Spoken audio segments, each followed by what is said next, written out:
अनुगुल जिले में मिलूची गोबर डंगा ता भी मात्र 10 टंकार कार्तिक पूर्णिम सोल और प्लास्टिक डंगा आ भासब ना सबुठी भासब गोबर डंगा लोक मैंने प्लास्टिक और सोल डंगा भसाई था फल नदी नाल पोखरी माळमाळ वर्ज्यवस्तु भासी थाए जल प्रदूषण होगा सहित परिवेश प्रदूषित होता है किंतु एथर जल प्रदूषण को आखि आगे रखी कार्तिक पूर्णिम भासब गोबर डंगा अनुगुल जिलार चंपतीमुंडा ठारे उद्योगी रमाशंकर प्रधान तैयारी करुछंती ए डंगा डंगागुड़िक लोकंकर मन जिणिब बोली उद्योगी कहछंती।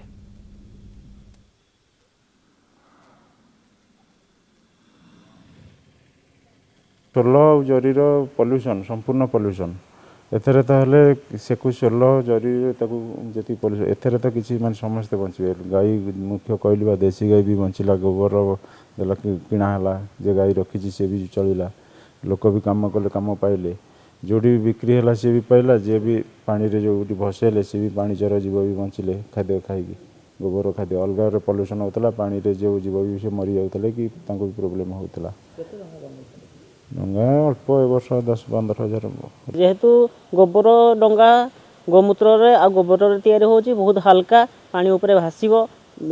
किछि समय पर कि गोटे 2 दिन पर ऑटोमेटिक पानी रेटा लिप्त हो जीवो आ सोलो की आ